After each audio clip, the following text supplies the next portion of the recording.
Mesdames et messieurs, bonjour. Ravi de vous retrouver. Bienvenue à cette nouvelle édition de notre programme Autour du monde concernant notre continent, l'Afrique. Bien, commençons l'édition d'aujourd'hui du lundi 27 mai 2024 avec l'Égypte qui est toujours aux côtés du continent africain et qui a célébré samedi dernier, le 25 mai, la journée de l'Afrique. Marquant la fondation de l'Organisation de l'Unité africaine qui a débuté en 1963. L'occasion a servi de tribune à Hani Souelem, ministre égyptien des Ressources en eau et de l'irrigation et président du Conseil des ministres de l'eau de l'Union africaine AMCAO. Et pour mettre en lumière les défis liés à l'eau du continent. Les détails dans ce commentaire signé Dalia Karam. Le continent africain est confronté à de nombreux défis dans le secteur de l'eau, en particulier avec la croissance démographique, les effets néfastes du changement climatique sur les ressources en eau et la faiblesse des infrastructures et des capacités techniques. C'est ce qu'a déclaré ce samedi 25 mai Hani Souelem, ministre égyptien des Ressources en eau et de l'irrigation et président du Conseil des ministres de l'eau de l'Union africaine. Il a souligné la nécessité d'un financement accru et d'une élaboration de politiques pour relever ces défis et améliorer le niveau de vie des habitants de l'Afrique. Le ministre égyptien a réitéré l'engagement de l'Égypte à coopérer avec les pays africains et à fournir un soutien à travers divers projets. Il s'agit notamment de la construction de stations d'eau potable souterraines alimentées à l'énergie solaire, de réservoirs de récupération d'eau de pluie, de marina fluviales, de stations de surveillance de l'eau et d'initiatives de lutte contre les mauvaises herbes aquatiques. Les contributions de l'Égypte à la résolution des défis liés à l'eau en Afrique vont au-delà des infrastructures. Le pays a lancé le Centre africain pour l'eau et l'adaptation au climat, proposant des cours de formation aux spécialistes africains. L'initiative AWARE, lancée lors de la COP27, vise à financer des projets liés à l'eau et au climat à travers le continent africain. En outre, l'Égypte a lancé le projet de corridor de navigation entre le lac Victoria et la mer Méditerranée pour stimuler le commerce et l'intégration entre les pays du bassin du Nil.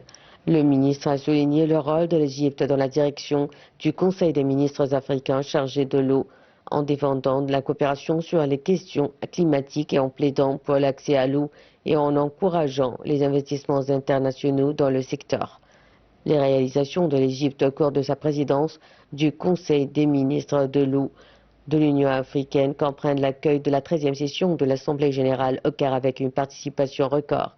Le magazine Africa Voice on Water a été lancé, offrant une plateforme d'information sur l'eau et l'assainissement en Afrique. L'Égypte a participé activement au sommet africain sur le climat, appelant à un financement accru pour les projets liés à l'eau. Le pays a également présidé la session en route vers le 10e Forum mondial de l'eau lors de la 6e semaine de l'eau du Caire. Dans le cadre du Conseil des ministres de l'eau du continent africain, l'Égypte a organisé la 7e conférence Africa Sun sur l'assainissement et l'hygiène.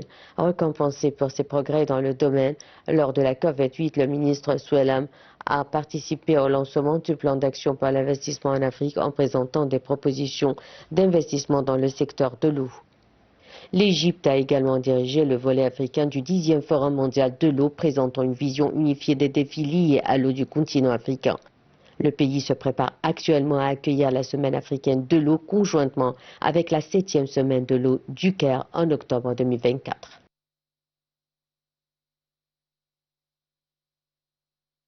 Alors, l'Égypte et l'Afrique ont célébré samedi la journée de l'Afrique qui coïncide avec le 61e anniversaire de la fondation en 1963 de l'Organisation de l'Unité africaine qui est devenue plus tard l'Union africaine. Depuis que le président Abdel Fattah el-Sisi a pris le pouvoir, il a fait de sa responsabilité d'investir et de promouvoir le continent africain et cela bien sûr est évident quotidien dans les entretiens échangés entre le président El-Sisi et les chefs africains, et également dans les projets d'investissement mis en œuvre par des main-d'œuvre égyptiennes dans divers pays du continent. L'Égypte souhaite toujours de renforcer la coopération avec l'Afrique. Et j'ai le plaisir d'avoir avec moi actuellement en ligne son Excellence, Monsieur l'ambassadeur Medhat El Miligui, ancien ministre adjoint au ministère des Affaires étrangères, qui va nous jeter la lumière sur la journée de l'Afrique et le rôle de l'Égypte en faveur de l'Afrique. Bonjour, Votre Excellence, Monsieur l'ambassadeur Medhat El Miligui. Bonjour à vous et bonne fête à l'occasion de la journée d'Afrique. Bonjour. Alors, le Conseil des ministres africains de l'eau, AMCO, est actuellement présidé par l'Égypte, qui a été également salué pour son rôle vital sur la scène africaine. Tout d'abord, Votre Excellence, Monsieur l'ambassadeur, comment voyez-vous les efforts déployés par l'Égypte dans le domaine de l'irrigation en faveur du continent africain? Mais avant de commencer, je trouve qu'il convient de commencer mon intervention par exprimer ma condamnation, encore une fois, pour l'acte de barbarisme mené hier, encore une fois, par Israël contre les civils palestiniens à l'ouest de Rafah. Je pense que c'est un nouveau massacre qui s'ajoute à d'autres massacres au précédent. Mais je trouve que, encore une fois, il y a un mépris pour la décision de la Cour internationale de justice qui a demandé d'une manière claire d'arrêter toutes les opérations militaires à Rafah et de prendre des mesures nécessaires pour protéger les civils. Maintenant que j'ai dit ce mot, je reviens à votre question en ce qui concerne les efforts déployés par l'Égypte en ce qui concerne la coopération avec l'Afrique. À un instant, et notamment dans les politiques d'eau et irrigation, je pense qu'il y a des dizaines de projets dont on peut parler qui ont commencé. Notamment, n'oubliez pas que l'Égypte est touchée personnellement par ces problèmes d'eau. On sait tous le problème entre les pays de l'Avent et le pays de l'Union en ce qui concerne le barrage de la Renaissance construit par l'Éthiopie d'une manière unilatérale. Et c'est pour ça que l'Égypte s'intéresse avec les problèmes d'eau et les problèmes de sécheresse et les problèmes de développement dans le continent africain. C'est pour ça que l'Égypte a été impliquée dans divers projets en Afrique. Elle représente un partenaire clé dans une grande majorité de projets d'eau et d'irrigation sur le continent, l'agriculture aussi. Il est très important de mentionner, je trouve, deux grands projets avec la Tanzanie, par exemple, en ce qui concerne les deux barrages qui ont été construits par des compagnies égyptiennes connues pour être très célèbres dans le domaine et très fameux d'une manière mondiale dans les domaines de projets dans ces secteurs. Alors, il y a deux grands projets, le projet du barrage de Nereri, et un projet qui était avant, et les deux actuellement servent à aider un pays frère tel que la Tanzanie a réalisé ses rêves de développement dans le domaine de la conservation de l'eau et de la meilleure utilisation de l'eau, que ce soit dans l'irrigation ou dans d'autres projets à portée économique. Oui. Votre Excellence, Monsieur l'ambassadeur Medhat El Miligui, alors le président Abdel Fattah el-Sisi avait appelé à l'intégration entre les pays africains en vue d'aboutir au développement durable dans tout le continent. Alors, l'Afrique est riche en ressources naturelles et ressources humaines, bien sûr. Alors, comment accélérer l'intégration entre les pays africains? Bon, premièrement, alors il s'agit de meilleure coopération. Et dans ce domaine, ça me fait un grand plaisir de vous présenter à vos téléspectateurs une institution qui est très importante dans le domaine de la coopération avec l'Afrique. Et je parle ici d'une manière claire de l'Agence égyptienne de partenariat pour le développement en Afrique. Ce département qui est au sein du ministère des Affaires étrangères a pour but de institutionner la coopération au Sud-Sud avec les pays africains, notamment dans les domaines d'améliorer les compétences techniques au profit du Sud. Cette organisation qui a été créée par le président de la République en 2014 reflète la volonté d'Égypte de consolider le partenariat avec l'Afrique à un moment où le continent connaît son plein essor. Alors, cette agence-là s'attache à adopter une approche qui répond aux besoins prioritaires des pays de l'Afrique subsaharienne, notamment dans les domaines de la coopération technique et l'entraînement des cadres africains de tous les pays de l'Afrique. Comme vous le savez, moi j'étais personnellement ambassadeur dans un pays africain et je peux vous dire qu'on a organisé des programmes presque hebdomadaires pour les cadres africains dans 55 pays d'Afrique qui se présentent leurs candidats pour venir en Égypte, tout payé par l'Égypte, pour profiter des programmes d'entraînement et de coopération que l'Égypte présente, dans tous les domaines de coopération nécessaires.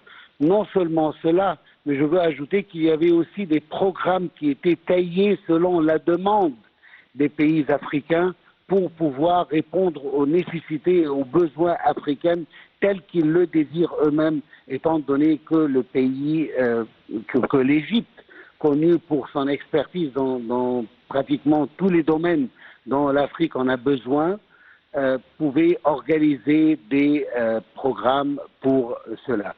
Cela dit aussi, il faut ajouter que non seulement des programmes entre l'Égypte et l'Afrique, mais il y avait aussi des programmes et il y a toujours jusqu'à maintenant des programmes tripartites.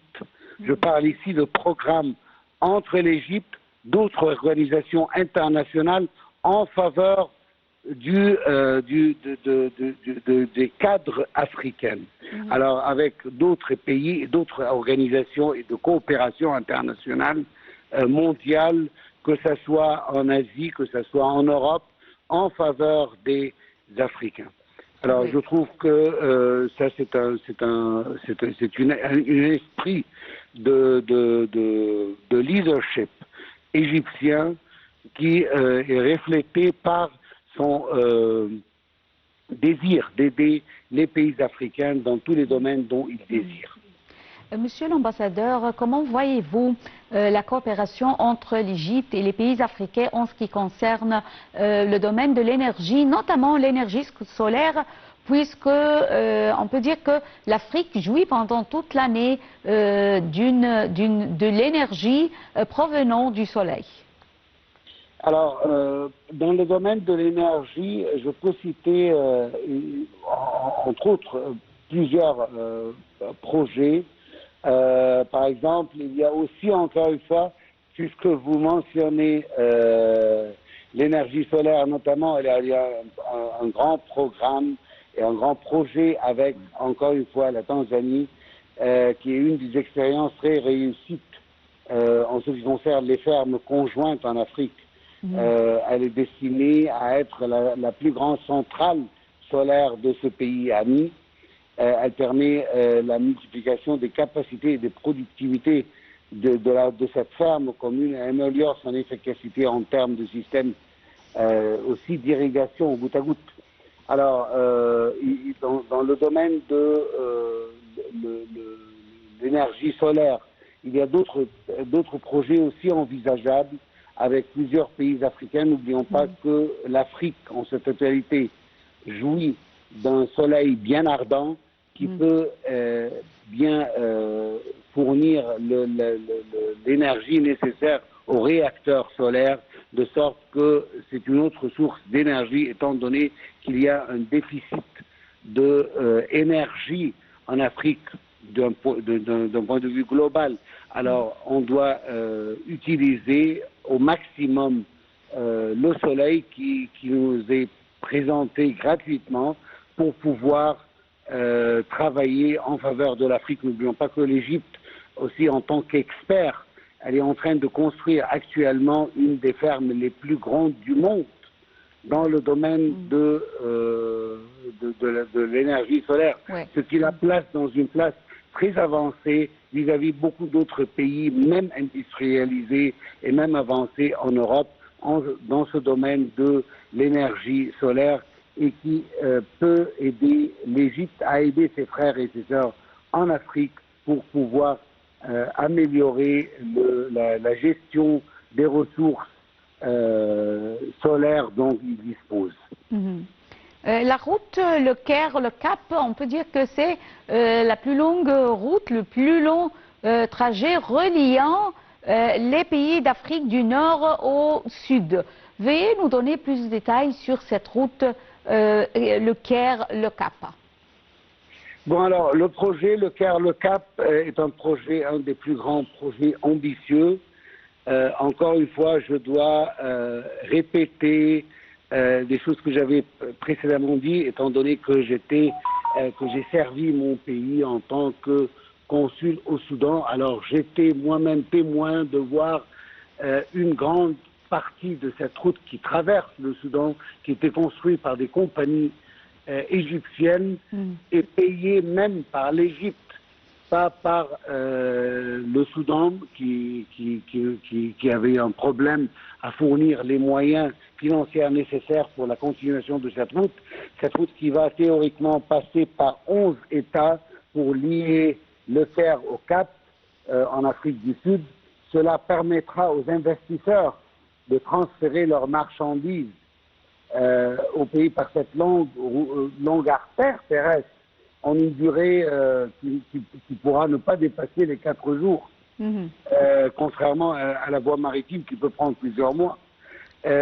N'oublions pas aussi que ce projet aussi est accouplé par un autre projet de voie terrestre aussi qui commence par l'Égypte tout le long de l'Afrique pour pouvoir mieux consolider les relations commerciales et économiques entre tous les pays africains. Parce que cette route-là, qui commence au Caire et qui termine en Afrique du Sud, ne va pas seulement servir à ces 2 pays, mais tous les pays dont cette route passe par pourront aussi eux-mêmes l'exploiter en l'utilisant pour exporter ou importer leurs marchandises et leurs nécessités. Et cela va sûrement aider au boost de la coopération sud-sud entre tous les pays africains. Nous savons qu'il y a une crise mondiale économique et à cause de cette crise, les aides et les projets qui parviennent du Nord, et je parle ici des pays industrialisés, deviennent de plus en plus rares. Et du coup, l'importance de travailler beaucoup plus sur les projets sud-sud. Notre président, Abdel Fattah el-Sisi, depuis il a commencé son pouvoir en 2013, a insisté de faire de l'Afrique une partie intégrale de sa politique extérieure pour des raisons politiques et aussi pour des raisons économiques et commerciales. Il y a plusieurs, une dernière chose s'il vous plaît, il y a plusieurs groupes économiques sur le continent qui sont très importants, dont on travaille avec, et l'Égypte est très impliquée avec ces groupes, que ce soit d'une manière directe en tant que partenaire ou bien collaboration. Je parle de la COMESA, je parle de la communauté des États sahélo-sahariens, la communauté d'Afrique de l'Est, la communauté économique des États de l'Afrique centrale. À travers les blocs, Tous les blocs économiques de l'Afrique centrale, australe et Nord-Afrique aussi. Alors, l'Égypte n'a mis aucun effort pour pouvoir construire ses relations avec tous ses frères subsahariens et au nord du continent. Je tiens à vous remercier infiniment, Votre Excellence, Monsieur l'ambassadeur Medhat El Miligui, ancien ministre adjoint au ministère des Affaires étrangères. Et enchaînant avec Burkina Faso, alors le chef militaire du Burkina Faso restera en fonction pendant 5 années supplémentaires à compter du 2 juillet 2024. Cette mesure intervient après la signature d'une nouvelle charte à l'issue des travaux des assises nationales qui ont pris fin samedi dans la soirée. Dalia Karam nous donne plus de détails. Burkina Faso, le président de la transition, le capitaine Ibrahim Traoré, s'est vu attribuer le titre du président du Faso et de chef suprême des armées. Selon la synthèse du document livré par le président du comité d'organisation, le colonel Moussa Diallo, des représentants de la société civile, des forces de sécurité et de défense et des législateurs de l'Assemblée de transition ont participé aux discussions à Ouagadougou, mais la plupart des partis politiques ont boycotté l'événement. Ces partis politiques ont justifié leur boycott par la suspension des activités des partis politiques depuis le 30 septembre 2022, date de la prise de pouvoir du capitaine Ibrahim Traoré. Le Burkina Faso fait partie d'une liste de plus en plus longue de pays d'Afrique de l'Ouest où les militaires ont pris le pouvoir, accusant les gouvernements élus de ne pas avoir tenu leurs promesses. La junte s'était fixée pour objectif d'organiser des élections pour que le pays retrouve un régime démocratique d'ici juillet 2024.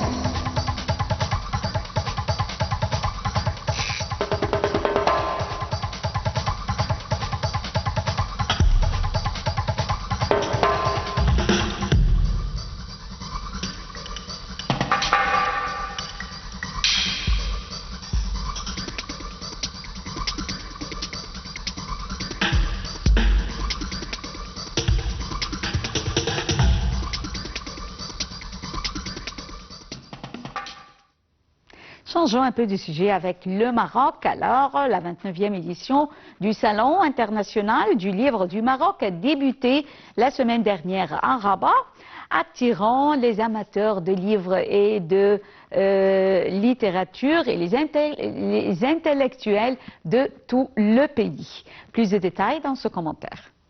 L'événement culturel présente des livres sur la littérature, la science, l'histoire et l'art, entre autres sujets, présentés par 743 exposants de 48 pays. L'invité d'honneur du salon de cette année est l'UNESCO, l'organisation éducative et scientifique des Nations Unies. Les organisateurs du salon ont déclaré que l'UNESCO organiserait des conférences axées sur des sujets tels que l'intelligence artificielle et la jeunesse au cours de l'événement de 10 jours. La librairie jordanienne Dar al-Ahliya a présenté un mémoire de guerre de l'ancien ministre palestinien de la Culture, Atif Abou Seif, détaillant son expérience d'environ 3 mois de guerre dans la bande de Gaza. Ses écrits sur son expérience de la guerre ont été publiés et traduits en 11 langues. Ahmed Abdelalim de la maison d'édition Beit el-Hikma a déclaré qu'il existe une diversité parmi les éditeurs présents au salon, ceux qui profitent aux lecteurs. Les visiteurs peuvent trouver tout ce qu'ils cherchent à travers les cultures, qu'elles soient européennes, arabes, islamiques, chinoises ou est-asiatiques, a déclaré Abdelalim. Messieurs, nous arrivons à la fin de cette édition de notre programme Autour du monde. Merci pour votre fidélité à Nile TV International et la transmission en langue française se poursuit jusqu'à 13h locale. Merci, restez avec nous. Bonjour.